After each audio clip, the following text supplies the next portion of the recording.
Струмичките неимари го одбележаа 19 октомври нивниот заштитник Свети Тома.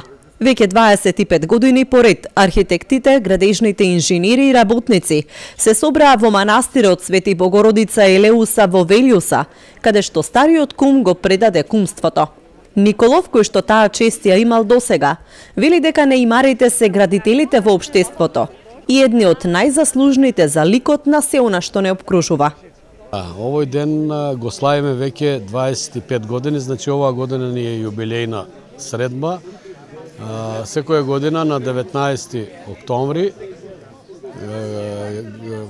денот го славиме овде со молитва за здравје пред се. Овој ден ни е од 93 година и Асоциација на архитекти и инженери некако го поставила ова организирање и случување да биде традиција и која многу се почитува и секоја година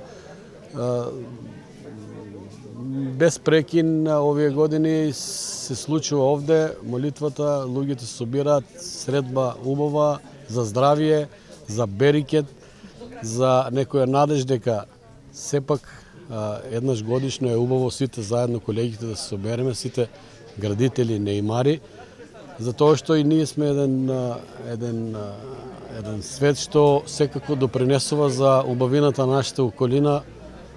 Не случајно да кажеме, Струмица го спомнуваат како многу убав град, секако ние сме дел од тие што допринесуваат за тоа да биде стварно вистина. Кумството за следната година го превзеде Софија Ристова. Таа вели дека младите колеги треба да се фокусираат на иднината, но и да црпат од искуството на постарите неимари. Негувајќи ја традицијата, со желба за успеси во нашата фела, и ние младите сакаме да продолжиме понатаму, ги следиме чекорите на претходните генерации. Се надавам, мене ми представува огромна чест што го презедов кумството оваа година. Се надавам тоа ќе продолжи понатаму. Апелирам до сите млади мои колеги, се повеќе и повеќе побројни да бидеме понатаму наредни години. Одбележувањето на овој празник Свети Тома е локална прослава на градежниците, а го означува и крајот на градежната сезона.